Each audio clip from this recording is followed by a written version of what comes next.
भगवान शिव हिंदू धर्म के सबसे पूजनीय देवताओं में से एक माने जाते हैं। उन्हें संहार और पुनर्निर्माण का देव कहा जाता है। हे भगवान शिव, जो भी इस चैनल को सब्सक्राइब करेगा उसकी मम्मी पापा की उम्र खूब लंबी कर देना। भारत सहित दुनिया के अनेक देशों में करोड़ों लोग भगवान शिव की पूजा करते हैं। दूसरी ओर इस्लाम एक ईश्वरवाद पर आधारित धर्म है जिसमें केवल अल्लाह की इबादत की जाती है। इसलिए जब ये प्रश्न पूछा जाता है कि क्या मुस्लिम मक्का मदीना में भगवान शिव की पूजा करते हैं, तो इसका उत्तर समझने के लिए हिंदू धर्म और इस्लाम दोनों की मान्यताओं को समझना आवश्यक हो जाता है। मक्का और मदीना इस्लाम के सबसे पवित्र शहर माने जाते हैं। दुनिया भर के मुस्लिम इन स्थानों को अत्यंत श्रद्धा से देखते हैं। मक्का में स्थित काबा की ओर मुख करके मुस्लिम नमाज पढ़ते हैं और हर वर्ष लाखों लोग हज यात्रा के लिए वहां जाते हैं। मदीना वह स्थान है जहां पैगंबर मोहम्मद साहब ने अपना जीवन बिताया और वहीं उनकी मस्जिद भी स्थित है। इन दोनों शहरों का महत्व पूरी तरह इस्लामी आस्था से जुड़ा हुआ है। इस्लाम की सबसे बड़ी विशेषता यह है कि इसमें केवल एक ईश्वर यानी अल्लाह को माना जाता है। इस्लाम में मूर्ति पूजा या किसी अन्य देवता की पूजा की अनुमति नहीं होती। इसलिए मुस्लिम समाज में भगवान शिव या किसी भी हिंदू देवता की पूजा धार्मिक रूप से नहीं की जाती।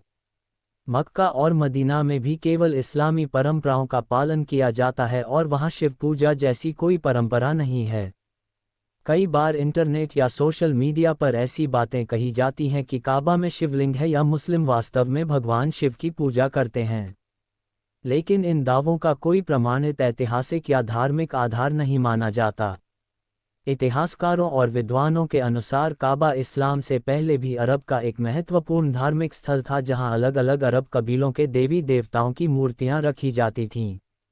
लेकिन जब इस्लाम आया तब पैगंबर मोहम्मद साहब ने वहां से मूर्तियों को हटाकर केवल एक ईश्वर की उपासना का संदेश दिया। उसके बाद से काबा इस्लाम का केंद्र बन गया। कुछ लोग काबा में लगे काले पत्थर की तुलना शिवलिंग से करते हैं। इस पत्थर को हजरे अस्वद कहा जाता है। मुस्लिम इसे सम्मान देते हैं लेकिन उसकी पूजा भगवान की तरह नहीं करते। इस्लामी मान्यता के अनुसार यह एक पवित्र पत्थर है जिसका धार्मिक महत्व है। हिंदू धर्म के शिवलिंग और इस पत्थर की तुलना करना अलग अलग आस्थाओं को मिलाकर देखने जैसा है। अधिकांश विद्वान इस तुलना को सही नहीं मानते। भारत में हिंदू और मुस्लिम समाज सदियों से साथ रहते आए हैं। इसी कारण दोनों धर्मों के लोगों के बीच सांस्कृतिक मेलजोल भी देखने को मिलता है। कई मुस्लिम लोग भगवान शिव के प्रति सम्मान की भावना रख सकते हैं क्योंकि वे भारतीय संस्कृति का हिस्सा हैं। कुछ सूफी परंपराओं में भी प्रेम और आध्यात्मिकता पर जोर दिया जाता है जिससे अलग अलग धर्मों के प्रति सम्मान की भावना पैदा होती है। लेकिन सम्मान और पूजा दोनों अलग बातें हैं।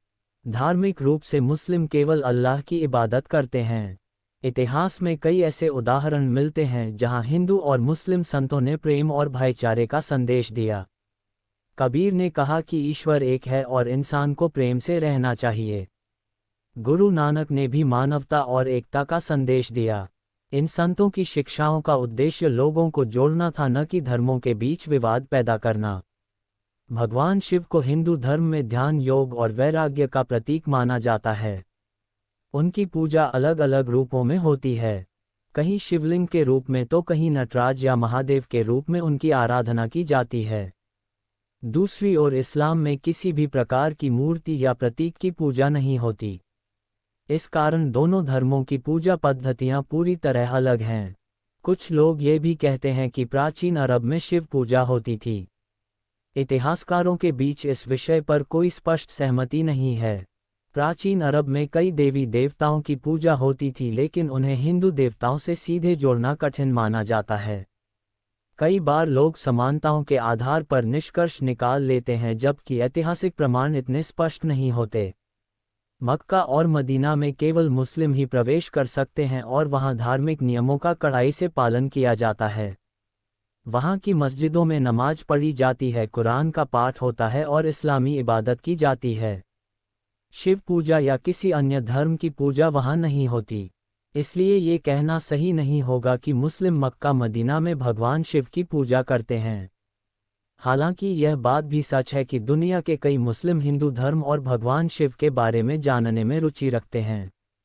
कुछ लोग भारतीय संस्कृति से प्रभावित होकर शिव के व्यक्तित्व की प्रशंसा करते हैं। भगवान शिव को शांत ध्यानमग्न योगी के रूप में देखा जाता है और यह रूप अनेक लोगों को आकर्षित करता है। लेकिन धार्मिक आस्था की दृष्टि से मुस्लिम अपने धर्म के अनुसार केवल अल्लाह को मानते हैं। भारत की संस्कृति की सबसे बड़ी खूबी यही रही है कि यहाँ अलग अलग धर्मों के लोग साथ रहते आए हैं। कई हिंदू मुस्लिम दरगाहों पर जाते हैं और कई मुस्लिम हिंदू त्योहारों में शामिल होते हैं। ये सांस्कृतिक मेलजोल है, न कि धार्मिक पूजा का परिवर्तन। इंसान एक दूसरे की भावनाओं का सम्मान कर सकता है, लेकिन इसका अर्थ यह नहीं कि वह अपना धर्म बदल रहा है। आज के समय में सोशल मीडिया पर कई प्रकार की बातें फैल जाती हैं जिनमें आधी अधूरी जानकारी होती है। इसलिए किसी भी विषय को समझने के लिए प्रमाणित इतिहास और धार्मिक मान्यताओं को देखना जरूरी है। यदि हम बिना सही जानकारी के निष्कर्ष निकालेंगे तो भ्रम पैदा होगा। मक्का मदीना इस्लाम के पवित्र स्थल हैं और वहाँ इस्लामी परंपरा के अनुसार ही इबादत होती है। इस्लाम और हिंदू धर्म दोनों की अपनी अलग आस्थाएं और परंपराएं हैं। हिंदू धर्म में अनेक देवी देवताओं की पूजा की जाती है, जबकि इस्लाम में केवल एक ईश्वर को माना जाता है। यही दोनों धर्मों का मूल अंतर है। इसलिए मुस्लिम समुदाय धार्मिक रूप से भगवान शिव की पूजा नहीं करता, चाहे वह मक्का मदीना में हो या दुनिया के किसी अन्य स्थान पर। फिर भी मानवता का सबसे बड़ा संदेश यही है कि सभी धर्मों का सम्मान किया जाए। यदि कोई व्यक्ति भगवान शिव को मानता है तो उसकी आस्था का सम्मान होना चाहिए, और यदि कोई केवल अल्लाह को मानता है तो उसकी आस्था का भी सम्मान होना चाहिए। समाज में शांति और प्रेम तभी बना रह सकता है जब लोग एक दूसरे के धर्म को समझने और सम्मान देने की कोशिश करें। अंत में यही कहा जा सकता है कि मक्का और मदीना में मुस्लिम भगवान शिव की पूजा नहीं करते। वहाँ केवल इस्लामी इबादत होती है। लेकिन भारत जैसे देशों में सांस्कृतिक मेलजोल के कारण कुछ मुस्लिम लोग भगवान शिव के प्रति सम्मान या जिज्ञासा रख सकते हैं। सम्मान और पूजा में अंतर होता है। धार्मिक रूप से इस्लाम केवल अल्लाह की उपासना सिखाता है, जबकि हिंदू धर्म में भगवान शिव को महादेव के रूप में पूजा जाता है। दोनों धर्मों की अपनी अपनी परंपराएं हैं और दोनों का सम्मान करना ही सबसे सही मार्ग माना जाता है।